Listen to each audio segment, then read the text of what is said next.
الحمد للہ رب العالمین والعاقبۃ للمتقین والصلاۃ والسلام علی رسولہ الکریم اما بعد. قال نبی صلی اللہ علیہ وسلم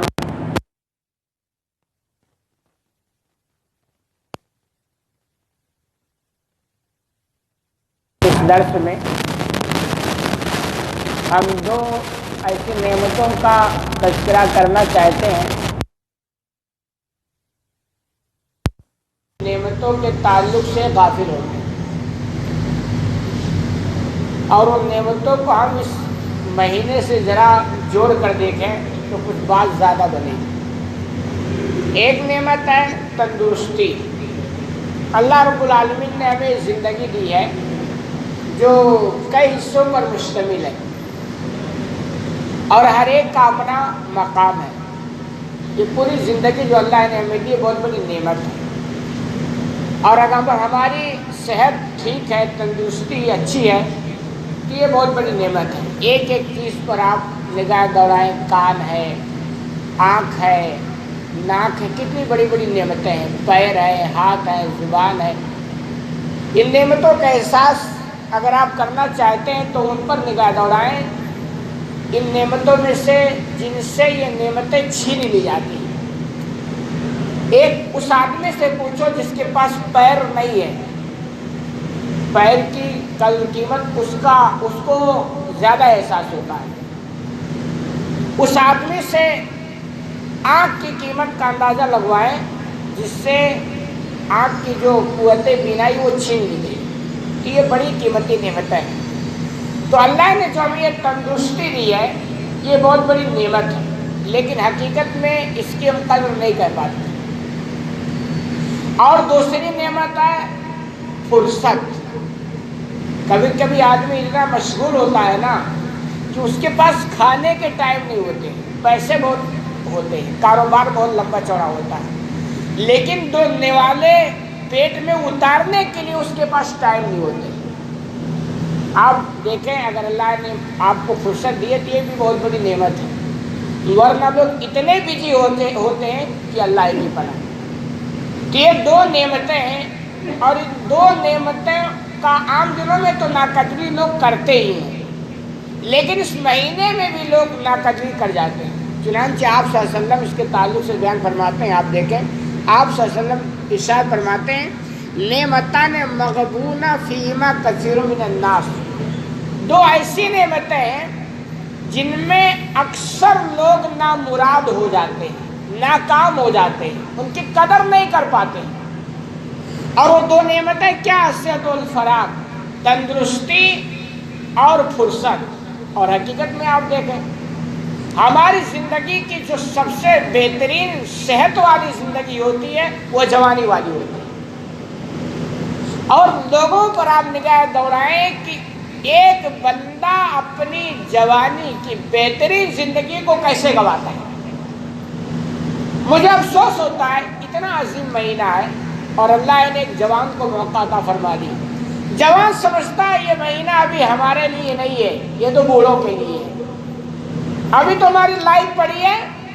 آپ دیکھیں کیسے کوئی پب جی گیم میں لگا کر کے اپنی زندگی کو ایسے گنوا رہا ہے، کوئی کچھ کھیلتا ہے، کوئی سو کر کے گزارتا ہے، کوئی کیسے، یعنی عجیب حالات ایسے. کہ یہ جوانی جو ہے، یہ زندگی جو ہماری جو تندرستی والی بڑی قیمتی ہے.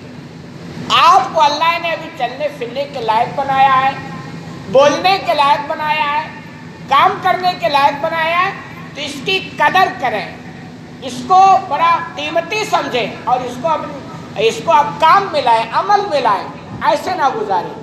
ورنہ یہ جوانی جب چلی جائے گی تو آپ بڑھاپے میں بہت سارا کام کرنا چاہیں گے، کر نہیں پائیں گے.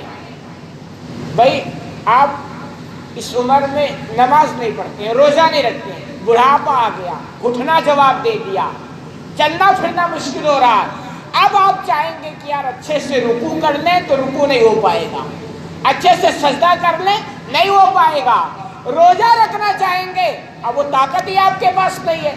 تو اس کو ہمیں بہت غنیمت سمجھ چاہیے. تندرستی جو اللہ نے ہمیں دی، ابھی جو کچھ ہم کرنے کے لائق ہیں تو کر لیں، بڑھاپے کا انتظار نہ کریں. اور دوسری فرصت. اگر اللہ نے ہمیں ٹائم دیا ہے نا تو ایسے سو کر کے نہ گزاریں. مجھے افسوس تو ہے کہ دیکھو جو کچھ کرنے کے کام ہوتے ہیں نا وہ جوانی کی عمر میں ہوتے ہیں, بڑھاپے میں کچھ ہوتا نہیں ہے. انقلاب بھی جو آتے ہیں نا وہ جوانی کی عمر میں آتے ہیں. کاروبار بھی اگر آپ چمکا سکتے ہو تو جوانی کی عمر میں. میں جوانوں کو دیکھتا ہوں اور افسوس ہوتا ہے جو سو کر کے زندگی گزارتے ہیں. کچھ نہیں ہے زندگی میں, صرف کھانا ہے اور سونا ہے اور ایک موبائل مل گیا جو ٹائم پاس کرنا ہے. افسوس ہوتا ہے. ٹائم اللہ نے دیا کچھ کرو, اور یہی ایسے ہی ٹائم آدمی رمضان میں بتا لیتا ہے, کوئی فائدہ نہیں اٹھا پاتا. جوان ہے, تندرستی ہے, ٹائم ہے, آدمی کو عبادت میں ٹائم ذرا لگانا چاہیے. اور اس کے ساتھ میں کہتا چلوں کہ یہ جو موبائل ہے نا اس مہینے میں تھوڑا اس کو کنٹرول کر دیں, ٹائم مت خراب کریں. بڑا عظیم مہینہ ہے. جو آپ موبائل میں ٹائم گواتے ہیں گزارتے ہیں اس ٹائم کو آپ قرآن کی تلاوت میں لگاؤ نا, اس ٹائم کو نوافل میں لگاؤ, ذکر و اذکار میں لگاؤ, اللہ سے مانگنے اور رونے میں لگاؤ. ورنہ یہ ٹائم جب چلا جائے گا اور آپ کے پاس ابھی ٹائم ہے, آپ چاہو گے بھی. آپ مثال کے طور پر آپ دیکھیں اللہ نے آپ کو خوشحال بنایا, اللہ نے آپ کو اتنا دیا کہ اگر آپ ایک مہینہ محنت نہ کریں یعنی کاروبار کے تعلق سے, روزی روٹی کے تعلق سے, تو بھی آپ کا گزارا آسانی سے ہو جاتا. تو وہ اللہ نے آپ کو ٹائم دے دیا ہے نا. اب آپ کے پاس ٹائم ہے, اسپیشل قرآن کی تلاوت کر سکتے ہیں, نوافل پڑھ سکتے ہیں, اللہ سے رو سکتے ہیں, یہ سارا ٹائم آپ کے پاس ہے.